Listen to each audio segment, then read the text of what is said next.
Hello my dear students, I am Prerna, your home science mentor. I welcome you all my YouTube channel Home Science Junction. So student आप सभी का मेरी आज की class में स्वागत है।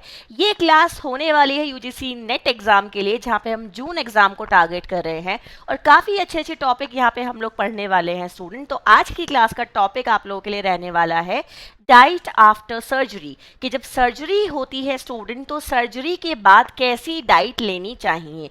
देखिए जनरली सर्जरी से पहले हम ये कहते हैं कि पेशेंट को तैयार किया जाता है सर्जरी के लिए। सो सर्जरी से पहले उसे वो डाइट देनी होती है जिससे पेशेंट को तैयार किया जा सके सर्जरी होने के लिए। बट वो इम्पॉर्टेंट है, बट हमारे लिए उससे ज़्यादा इम्पॉर्टेंट क्या है कि भाई जब सर्जरी हो जाए तब पेशेंट को कौन सी डाइट दें जिससे कि जो सर्जरी के दौरान दिक्कतें आई होती हैं उनकी रिकवरी हो सके। क्योंकि भाई सर्जरी हो रही है, ऑपरेशन हो रहा है ना। सो ऑपरेशन के बाद स्टूडेंट ऑब्वियस सी बात है बॉडी से रिकवरी भी हमें करनी होगी बहुत सारी चीज़ों की। सो वो हमारे लिए काफ़ी इंपॉर्टेंट पॉइंट बनता है। तो चलिए आज इसके बारे में बात करते हैं स्टूडेंट। क्लास को स्टार्ट करते हैं, जल्दी से लाइक शेयर कर दीजिएगा एंड रेगुलर जुड़ना ना भूलें मेरे साथ 9 बजे मेरे YouTube channel home science junction पे, जहाँ पे आप लोगों को मैं पढ़ाती हूँ यूजीसी नेट के लिए प्रॉपर क्लास जो आपकी पेपर 2 के लिए रहने वाली है। बहुत जल्दी आपके लिए पेपर 1 भी शुरू करूंगी, बट फिलहाल अभी पेपर 2 शुरू किया है मैंने। चलिए शुरू करते हैं student. Diet in different medical conditions, ये हमारा टॉपिक है एंड इस टॉपिक के अंदर जो हम आज टॉपिक कवर अप करेंगे वो है डाइट आफ्टर सर्जरी, यानी कि सर्जरी के बाद हमें कैसा आहार लेना चाहिए। ठीक है जी, चलिए शुरू करते हैं। देखिए, नो मैटर हाउ बिग और small, surgery can always has a significant impact on your health. भाई चाहे सर्जरी छोटी हो चाहे सर्जरी बड़ी हो, इससे फर्क नहीं पड़ता, सर्जरी तो सर्जरी है और सर्जरी अगर हो रही है तो आपकी बॉडी पे इम्पैक्ट तो डालेगी ही डालेगी। Okay, surgery take a big toll on the body. Speedy and effective post-surgery recovery requires catering to its special nutrition needs. While it is still in a relatively weakened state and during a period when it is most to post-operative disease and ailments. अब यहाँ पर एक चीज़ का ध्यान रखिए student कि चाहे surgery कोई सी भी हो, आपकी बॉडी पे इम्पैक्ट डालती ही डालती है।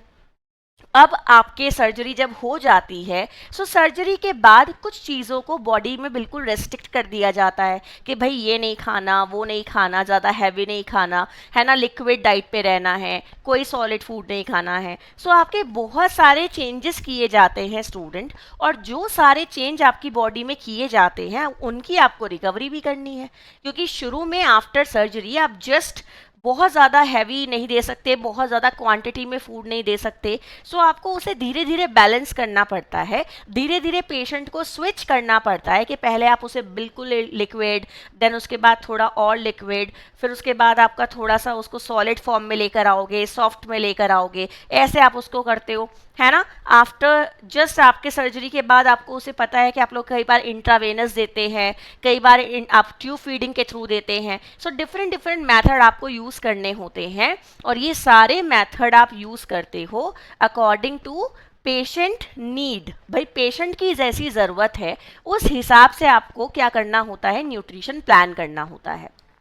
तो अब अगर सर्जरी हो गई और पेशेंट को उसके बाद एक सही न्यूट्रिशन नहीं मिलेगा सो उसका जो इम्यून सिस्टम है वो वीक पड़ना शुरू हो जाएगा, क्योंकि बॉडी में उसका न्यूट्रिशनल लेवल जो है वो बिल्कुल गिरना शुरू हो जाएगा, है ना। उस समय पे उसकी बॉडी को और ज़्यादा न्यूट्रिशनल केयर की ज़रूरत है और जो आप उतना ज़्यादा नहीं दे रहे हैं, क्योंकि ये टॉपिक ही ऐसा है जिसके बारे में हम बहुत कम बात करते हैं कि भाई सर्जरी के बाद भी हमें डाइट का ध्यान रखना पड़ता है। वो क्या होता है उसके बारे में आज हम यहाँ पे चर्चा कर रहे हैं। तो अगर किसी को सर्जरी के बाद एक प्रॉपर अमाउंट में न्यूट्रिशन मिलता है स्टूडेंट, तो एक तो उसका इम्यून सिस्टम बूस्ट होता है, प्लस उसकी बॉडी में वो सारे के सारे जो चेंजेस आए होते हैं ड्यूरिंग सर्जरी वो सब रिकवर हो जाते हैं। पेशेंट अपने नॉर्मल वेट पे वापस आ जाता है, पेशेंट अपनी नॉर्मल कंडीशन पे वापस आ जाता है, पेशेंट का नॉर्मल जो स्टेटस होना चाहिए, न्यूट्रिशनल स्टेटस, वो मेंटेन हो जाता है। सो हमारे लिए बहुत ज़रूरी है कि भाई सर्जरी के समय हमें पेशेंट का ध्यान रखना बहुत ही ज़रूरी है, क्योंकि उस अवधि के दौरान जितने भी शरीर में परिवर्तन हुए होते हैं, जितने भी शरीर से लॉसेस हुए होते हैं, चाहे वो लॉसेस इलेक्ट्रोलाइट का हो, चाहे वो लॉसेस पानी का हो, चाहे वो लॉसेस ब्लड का हो, चाहे वो लॉसेस टिश्यूज का हो, हमें वो सारे लॉसेस को रिकवर करना है। और रिकवर करना चाहते हैं तो एक प्रॉपर डाइट ही हमारे पास एकमात्र माध्यम हो सकता है जिससे उन लॉसेस को रिकवर किया जा सके। ठीक है, चलिए आगे ध्यान से देखते हैं स्टूडेंट। सो उन सारे खतरों से तभी बचा जा सकता है सर्जरी के बाद वाले या फिर सर्जरी के दौरान वाले, जिनको आप डाइट के थ्रू रिकवर कर लीजिए, वो आपके लिए सबसे बेटर ऑप्शन है। आपको पता है कई बार सर्जरी के दौरान बहुत ज़्यादा पेशेंट का वेट कम हो जाता है, उसके बॉडी में कुछ नेगेटिव इम्पैक्ट दिखने लगते हैं, जैसे स्किन काली पड़ जाती है, छोटे छोटे रैशेज हो जाते हैं। हर चीज़ से आप डाइट के थ्रू बच सकते हैं। जो इतना ज़्यादा क्या होता है, ब्लड लॉस होता है सर्जरी के दौरान, उसको भी आप रिकवर कर सकते हैं। बहुत सारी सर्जरी में ऐसा भी होता है कि भाई आपका कोई बॉडी पार्ट रिमूव कर दिया जा रहा है ना। सो ऐसे में आपको फिर बाद में डाइट का और ज़्यादा ध्यान रखना पड़ता है। जैसे कि मान लीजिए गॉल ब्लैडर का है, आपका गॉल ब्लैडर में स्टोन हो जाती है किसी के, तो हम गॉल ब्लैडर को रिमूव कर देते हैं। जब गॉल ब्लैडर को रिमूव कर देते हैं, आपको पता है कि गॉल ब्लैडर में क्या रहता है, बाइल जूस स्टोर रहता है ना। जब गॉल ब्लैडर ही नहीं है तो बाइल स्टोर कहाँ पे रहेगा, और जब बाइल स्टोर नहीं रहेगा तो फिर फैट को डाइजेस्ट कराने में कौन मदद करेगा, क्योंकि भाई जो फैट है उसको डाइजेस्ट कराने में मदद करता है लाइपेज, और लाइपेज आपका बाइल जूस में है ना, वो अवेलेबल है नहीं क्योंकि आपकी गॉल ब्लैडर नहीं है। तो फिर क्या होगा, ऐसी कंडीशन में फैट डाइजेस्ट नहीं होगा। सो सजेस्ट किया जाता है ना कि भाई जिसने गॉल ब्लैडर का क्या कराया है, ऑपरेशन कराया है, वो व्यक्ति कम फैटी फूड खाए, जिससे कि एटलीस्ट क्या हो सके, उसके शरीर में जो फैट है उसका ज़्यादा डाइजेशन जब पता है हो नहीं सकता तो एक कंडीशन बिगड़े नहीं, उसके लिए ज़रूरी है कि वो कम फैट वाला फूड लेना शुरू कर दे। आगे देखिए student, importance of diet after surgery.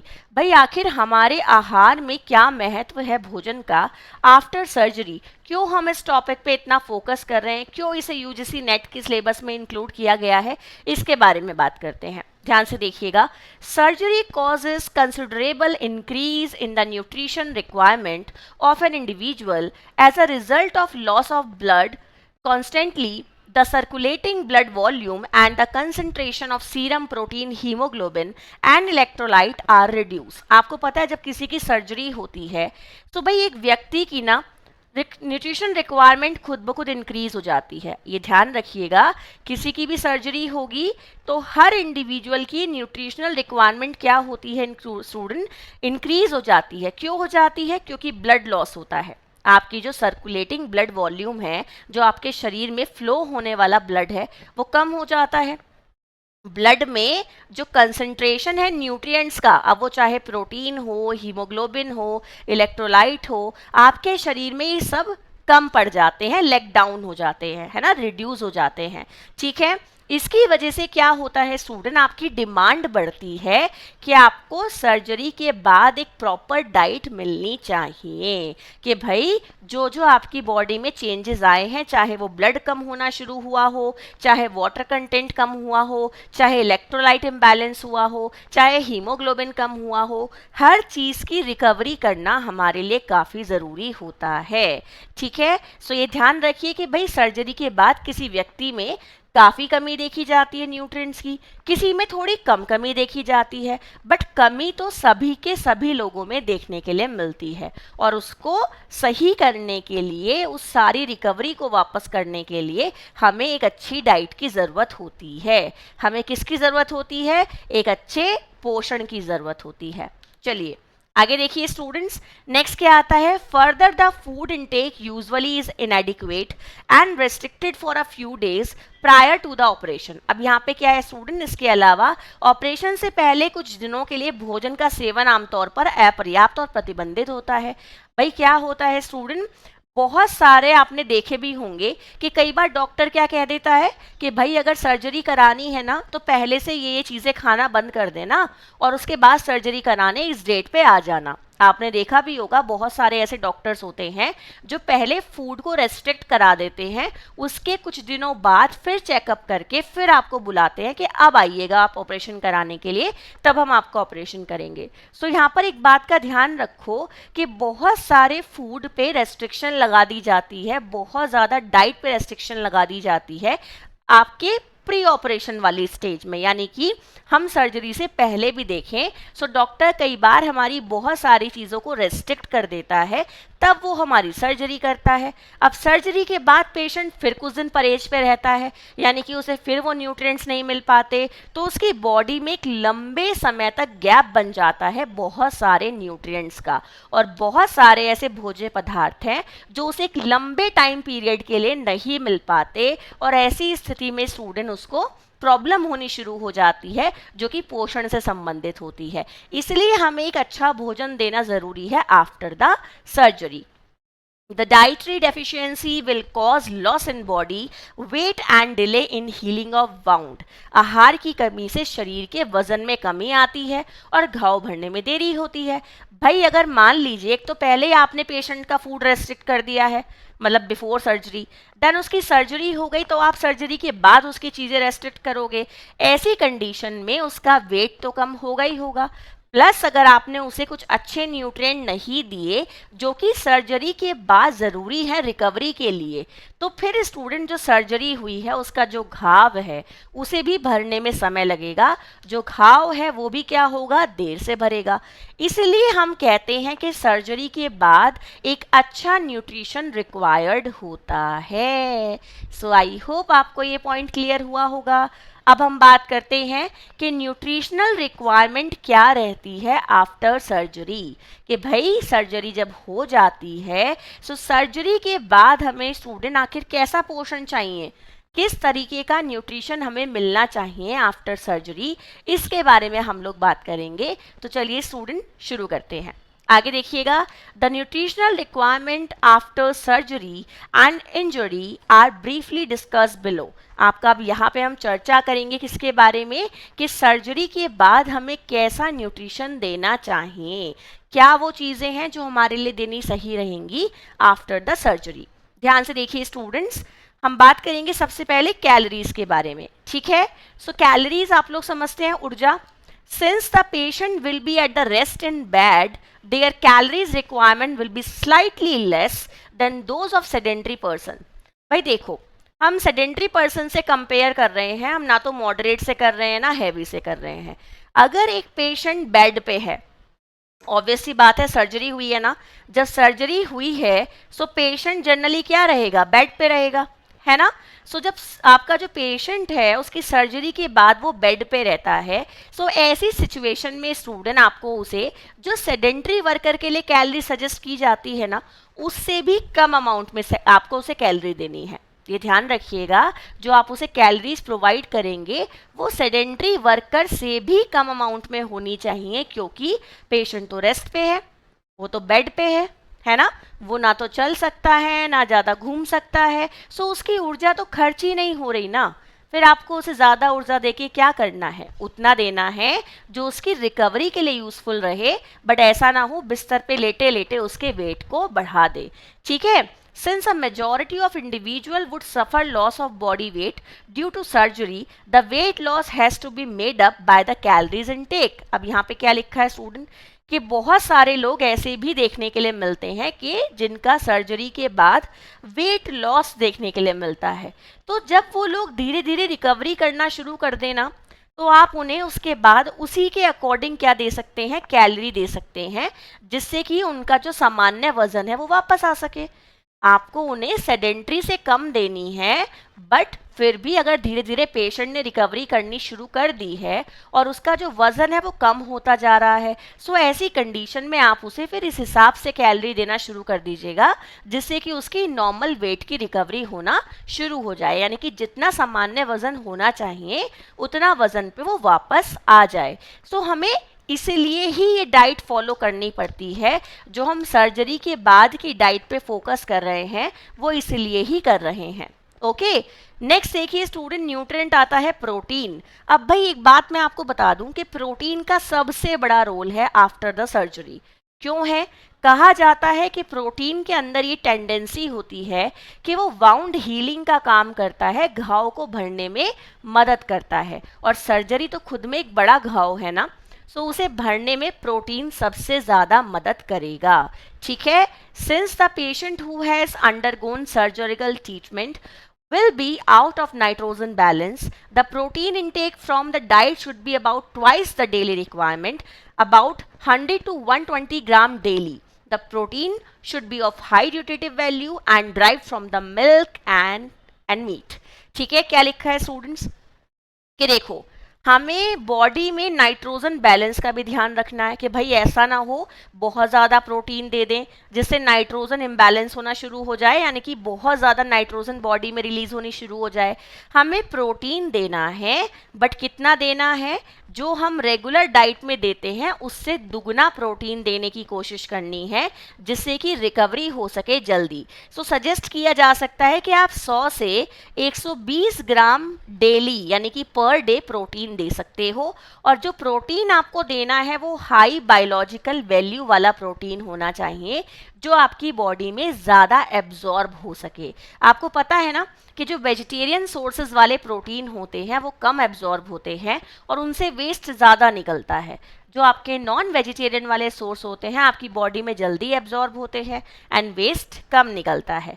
And drive from milk, egg and meat, जैसे कि आप उन्हें दूध दे सकते हैं, अंडा दे सकते हैं और मीट भी दे सकते हैं। सो बेसिकली ऐसा प्रोटीन देने के लिए सजेस्ट किया जाता है जिस प्रोटीन की बायोलॉजिकल वैल्यू हाई होनी चाहिए एंड प्रोटीन घाव भरने में मदद करेगा। प्लस ऑपरेशन के दौरान जितने भी शरीर में टूट फूट हुई है, चाहे वो टिश्यूज़ की हो, मसल्स की हो, है ना, मसल्स में कोई भी दिक्कत आई हो, स्ट्रेचिंग हुई हो, आपके सेल्स ब्रेक डाउन हुए हो, उन सब की रिकवरी करने में कौन मदद करेगा? प्रोटीन ही मदद करेगा।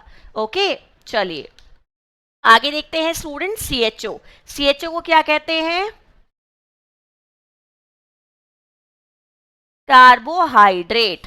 ठीक है, इतना ध्यान रखिएगा, जो कार्बोहाइड्रेट है वो आपके लिए ज़रूरी है। ज़रूरी क्यों है स्टूडेंट? क्योंकि 50% कैलोरीज आपको आपकी डाइट की किससे मिलनी चाहिए? कार्बोहाइड्रेट से मिलनी चाहिए, क्योंकि कार्बोहाइड्रेट ही वो इंस्टेंट सोर्स है जो आपको ग्लूकोज प्रोवाइड कर सकता है, आपके ब्लड ग्लूकोज को मेंटेन रख सकता है, आपकी बॉडी में एनर्जी को बैलेंस रख सकता है। इसलिए बहुत ज़रूरी है कि वो एनर्जी आपको ज़्यादा से ज़्यादा कार्बोहाइड्रेट से मिलनी चाहिए जो आपकी बॉडी में इंस्टेंट एब्जॉर्ब हो जाए, आपके ब्लड ग्लूकोज लेवल को नॉर्मल रखे। सो 50% आपकी जो टोटल कैलोरीज है उसमें से आपको कार्बोहाइड्रेट से मिलनी चाहिए। और ये कार्बोहाइड्रेट आप स्टार्च की फॉर्म में भी ले सकते हो और ग्लूकोज की फॉर्म में भी ले सकते हो, पर जनरली सजेस्ट किया जाता है कि ग्लूकोज की फॉर्म ज़्यादा बेटर रहेगी क्योंकि ये आपकी बॉडी में इंस्टेंट एब्जॉर्ब हो जाएगी और आपको बहुत जल्दी ऊर्जा देना शुरू कर देगी। ठीक है, जबकि स्टार्च आपको पता है क्या होती है? स्टार्च तो एक कॉम्प्लेक्स कार्बोहाइड्रेट होती है, उसके डाइजेशन में हमें क्या लगता है? समय लगता है, बट वो धीरे धीरे ऊर्जा काफ़ी देर तक देती रहती है। आगे देखिएगा, फैट के बारे में बात करते हैं student. The fat intake should be capped at about 10% in the diet. भाई आपकी डाइट में आपको सिर्फ कोशिश ये करनी है कि हम 10% ही फैट देने की कोशिश करें, क्योंकि ज़्यादा फैट पेशेंट डाइजेस्ट नहीं कर पाता है। वो तो बेड पे है ना, एक्टिविटी तो कर नहीं रहा।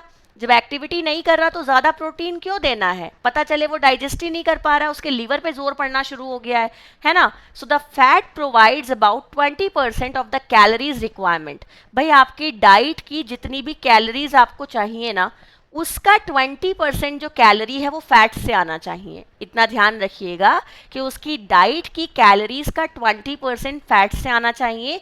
About 1.5% of fat consists of vegetable oils rich in essential fatty acid and vitamin। अब ये ध्यान रखिएगा कि जितना भी फैट आप उसे दे रहे हो, ये कोशिश करना कि आधे से ज़्यादा जो आपका फैट रहे वो एक वेजिटेरियन सोर्सेज से मिलने वाला फैट रहना चाहिए, जैसे कि आपका वेजिटेबल ऑयल होते हैं, नट्स ऑयल होते हैं, इनसे मिलना चाहिए। यानी कि कोशिश यही रहनी चाहिए कि अनसैचुरेटेड फैट ही पेशेंट कंज्यूम करे, क्योंकि वो स्वास्थ्य के लिए अच्छा होता है। अदरवाइज पेशेंट है रेस्ट पे, फिजिकल एक्टिविटी हो नहीं रही है, अगर आप उसे सैचुरेटेड फैट दोगे सो उसका कोलेस्ट्रॉल बढ़ जाएगा, हार्ट डिसीज होने के चांसेस और ज़्यादा इंक्रीज हो जाएंगे। सो हमें इस चीज़ पे मेनली फोकस करना है कि असेंशियल फैटी एसिड होने चाहिए, ऐसा ही फैट हम उसे प्रोवाइड करें, कोई ऐसा फैट ना दें जो उसकी हेल्थ के लिए अच्छा ना हो। ओके जी, आगे बात करते हैं मिनरल की। Loss of sodium and potassium occurs due to break down of tissue protein. भाई जब आपके टिश्यू ब्रेक डाउन होंगे, प्रोटीन ब्रेक डाउन होता है, सो आपकी बॉडी में पोटेशियम और सोडियम की भी कमी होनी शुरू हो जाती है। जब आपकी बॉडी में सोडियम अधिक होगा, प्रोटीन कम होगा, तो ओडीमा होना शुरू हो जाता है। Further deficiency of Na and Cl ions में occur due to loss of these elements in vomiting, perspirations etcetera. अब यहाँ पर एक बात ध्यान रखिएगा कि अगर कोई पेशेंट है, उसे सर्जरी के दौरान या सर्जरी के बाद, सर्जरी के दौरान तो नहीं, बाद ही कहूँगी, सर्जरी के बाद अगर उस पेशेंट को स्टूडेंट वॉमिटिंग होने लगती है या लूज मोशन होने लगते हैं, ऐसी कंडीशन में उसकी बॉडी से और ज़्यादा सोडियम पोटेशियम निकलना शुरू हो जाएगा, है ना। सो इलेक्ट्रोलाइट इम्बैलेंस हो जाएगा। भाई इलेक्ट्रोलाइट इम्बैलेंस होगा, सोडियम पोटेशियम का लेवल बिगड़ेगा, सो बहुत ज़्यादा ज़रूरी है कि उसको बैलेंस किया जाए एट एनी कॉस्ट, क्योंकि वो आपकी बॉडी में मिनरल के बैलेंस के लिए बहुत ज़रूरी है। सोडियम पोटेशियम का बैलेंस क्यों ज़रूरी है? क्योंकि वो इलेक्ट्रोलाइट है, वो आपकी बॉडी में मिनरल के बैलेंस के लिए बहुत ज़रूरी है। सो हमें क्या करना है, दोनों मिनरल्स का क्या करेंगे, ध्यान रखेंगे। प्रोटीन हमारी बॉडी में ठीक होना चाहिए, सोडियम पोटेशियम का लेवल मेंटेन रहना चाहिए, बॉडी में बिल्कुल भी डिहाइड्रेशन नहीं होनी चाहिए। देन क्योंकि आपको पता है कि भाई सर्जरी हो गई है, हो सकता है बाद में पेशेंट को बहुत ज़्यादा पसीना आए, पसीने के दौरान उसका सारा न्यूट्रिएंट चला जाए, या फिर उसे लूज मोशन हो, या फिर उसको स्वेटिंग ज़्यादा अगर मान लीजिए हो ही रही है ना, उसका जो बीएमआर है वो हाई हो जाए उस टाइम पे किसी कारण से, कोई मेडिसिन के इम्पैक्ट की वजह से। सो बहुत सारी कंडीशंस हो सकती हैं। सो हमें मिनरल को बैलेंस करना है। प्लस आपको ये भी पता है कि जब किसी की सर्जरी होती है तो ब्लड लॉस भी होता है ना। जब ब्लड लॉस होगा स्टूडेंट, तो उस समय पे हमारे लिए ज़रूरी है कि हम बॉडी में आयरन की रिक्वायरमेंट को फुलफिल करें, क्योंकि क्या पता अनीमिया हो जाए पेशेंट को। अगर हमने उसे आयरन प्रॉपर अमाउंट में नहीं दिया तो क्या पता पेशेंट को अनीमिया हो जाए। सो हमें उस टाइम पे बहुत ज़रूरी है कि आयरन को मेंटेन करें, जिससे कि अनीमिया होने से पेशेंट को बचाया जा सके। इसीलिए हमें विटामिन सी भी देना है, प्लस फोलिक एसिड भी देना है, प्लस विटामिन B12 भी देना है। क्यों? क्योंकि भाई आयरन को एब्जॉर्ब कराना है तो विटामिन सी चाहिए, है ना। अनीमिया सिर्फ आयरन की कमी से तो होता नहीं, वो तो फोलिक एसिड और विटामिन B12 की वजह से भी होता है ना। मेगेलोब्लास्टिक अनीमिया, पर्नीशियस अनीमिया, ये तो आपके और दोनों चीज़ों से भी होते हैं। सो भाई केवल आयरन का ध्यान नहीं रखना है, sodium, potassium, iron, vitamin B12, आपका फोलिक एसिड, आपका विटामिन सी, इन हर चीज़ों का ध्यान रखना पड़ेगा, क्योंकि ये हमारे लिए ज़रूरी है। मान लीजिए स्टूडेंट कोई सर्जरी ऐसी है जो कि कैंसर की है, तो भाई ऑब्वियस सी बात है, कीमो वगैरह हुई है, कोई सर्जरी अगर हुई है, उसके बाद हमें विटामिन सी पे भी मेनली फोकस करना पड़ता है, क्योंकि वो हमारी बॉडी में एंटीऑक्सीडेंट प्रोवाइड करता है। सो जैसे जैसे सर्जरी के टाइप बदलते हैं, कई बार हम इक्का दुक्का न्यूट्रिएंट्स को ऊपर नीचे कर देते हैं। अदरवाइज ये एक बेसिक आपका पैटर्न है जो मोस्टली सर्जरी पे फॉलो होता है, ठीक है। तो शुरुआत से ही आपको लिक्विड डाइट भी नहीं देनी, ये भी ध्यान रखिएगा। क्या पता पेशेंट किस स्थिति में है, बाद में क्या पता ऐसा हो कि उसको भाई पहले ट्यूब फीडिंग करानी पड़े, उसके बाद वो धीरे धीरे लिक्विड पे आए, क्लियर लिक्विड पे, फिर आपका फुल लिक्विड पे आए, फिर आपका सॉफ्ट पे आए, फिर आपका सॉलिड पे आए, है ना। फिर आगे जाके इस तरीके से चेंज होता जाए। सो डिपेंड करेगा। आगे बात करते हैं वाटर बैलेंस की। भाई वाटर बैलेंस बड़ा ज़रूरी है। क्यों ज़रूरी है, बात करते हैं। The H2O balance is upset after surgery. भाई जब आपकी सर्जरी होती है तो सर्जरी के बाद आपके बॉडी में जल का संतुलन बिगड़ जाता है, ठीक है, क्योंकि एक तो देखो ब्लड लॉस होता है, जब ब्लड लॉस होता है तो उसमें भी जल रिमूव होता है, आपको पता है इलेक्ट्रोलाइट इम्बैलेंस होता है तो उसमें भी जल निकलता है ना। प्लस उसके बाद क्या देखा जाता है स्टूडेंट कि इलेक्ट्रोलाइट इम्बैलेंस है, ब्लड निकल रहा है, दोनों सूरतों में बाहर तो पानी ही जा रहा है। कई बार ऐसा होता है पेशेंट को यूरिन ज़्यादा आना शुरू हो जाता है, कई बार लूज मोशन के थ्रू पानी निकलना शुरू हो जाता है, स्वेटिंग की वजह से पानी निकलना शुरू हो जाता है। प्लस कई बार ऐसी कंडीशंस भी आती हैं जिनकी वजह से ये कर दिया जाता है कि भाई पेशेंट को इतने टाइम तक पानी पीने के लिए नहीं देना है ना। सो ऐसी बहुत सारी चीज़ें हैं जिसकी वजह से आपकी बॉडी में वाटर बैलेंस में गड़बड़ी आती है, H2O का बैलेंस जो है वो गड़बड़ा जाता है।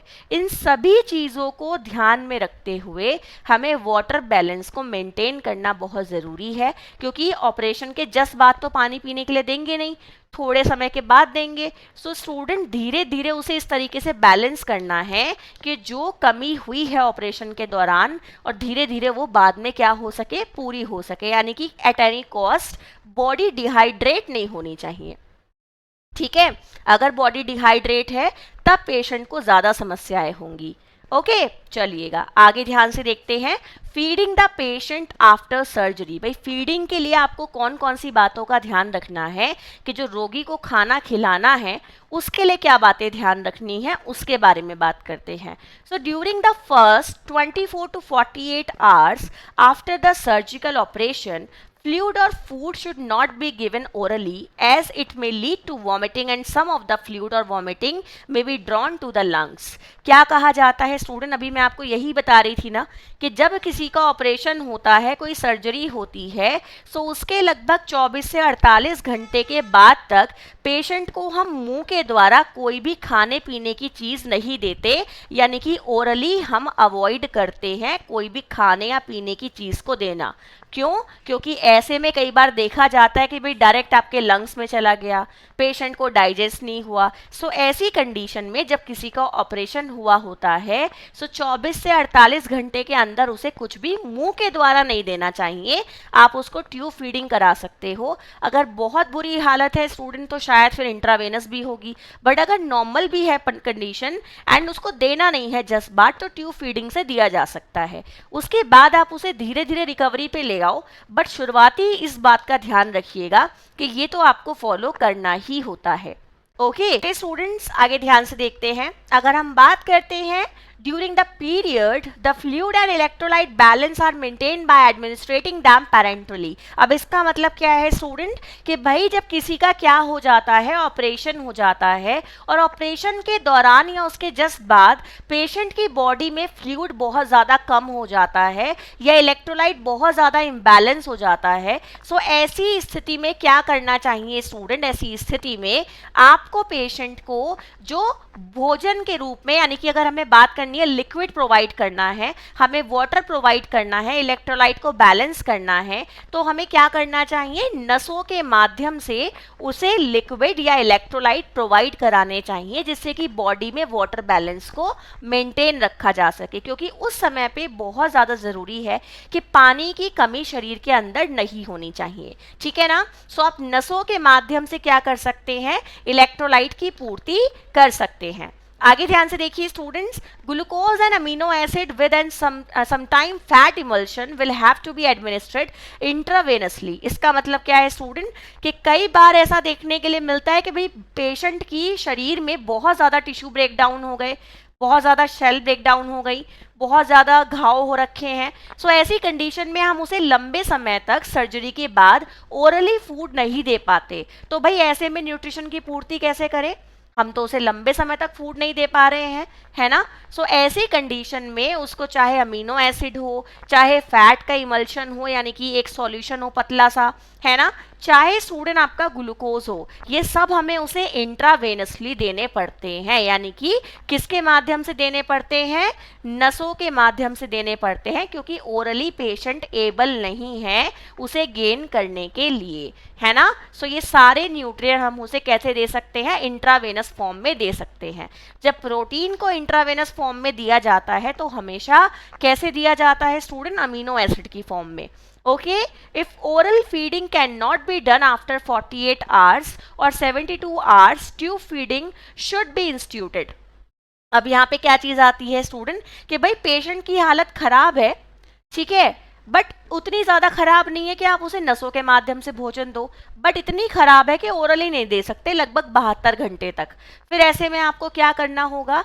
ऐसे में आप ये कर सकते हैं कि आप उसको उसके बाद में ट्यूब फीडिंग देना शुरू कर सकते हैं, यानी कि भले उसे ओरल फूड मत दीजिएगा बट ट्यूब फीडिंग के माध्यम से भोज्य पदार्थों को देना शुरू कर दीजिएगा। तो ट्यूब फीडिंग के अकॉर्डिंग जो फूड आपका दिया जा सकता है जैसे कि दाल का पानी, ये सारी चीजें आपको देना शुरू कर देना चाहिए। So if oral feeding can not be done after 48 hours to 72 hours, tube feeding should be started, यानी कि भले आप 48 घंटे तक या 72 घंटे तक अगर आप ओरली फूड नहीं दे पा रहे हो सो आपको डेफिनेटली ट्यूब फीडिंग स्टार्ट कर देनी चाहिए, क्योंकि भाई सर्जरी हुई है और वैसे भी सर्जरी होने से बहुत देर पहले से पेशेंट को कुछ भी खाने के लिए नहीं दिया जाता है, तो आपको उसके बाद में उसे कुछ ना कुछ देना ज़रूरी है ना, अदरवाइज तब उसकी बॉडी को दिक्कत हो जाएगी। सो ये आपके कुछ पॉइंट थे स्टूडेंट जो आज की क्लास में मैंने आप लोगों को क्लियर किए हैं। ये सारे पॉइंट आप लोगों के लिए काफ़ी ज़्यादा इंपॉर्टेंट हैं, क्योंकि ये डाइट आफ्टर सर्जरी वाला टॉपिक काफ़ी अच्छा टॉपिक है और ये काफ़ी स्टूडेंट्स के काम आएगा। सो आई होप आपको आज की क्लास अच्छी लगी होगी।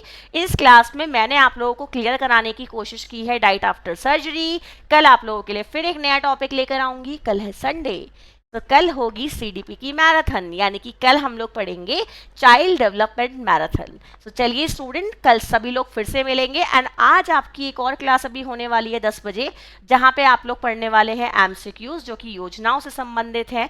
सो वो क्लास भी आप लोगों के लिए इक्वली इंपॉर्टेंट है, उसको भी अटेंड कीजिएगा। आप लोग मुझे ज्वाइन कर सकते हैं स्टूडेंट टेलीग्राम पे, होम साइंस एजुकेशन बाय प्रेरणा वर्मा। आप लोग मेरे साथ जुड़ सकते हैं इंस्टाग्राम पे @homesainjunction। चलिए students, bye bye, take care, फिर से मिलते हैं।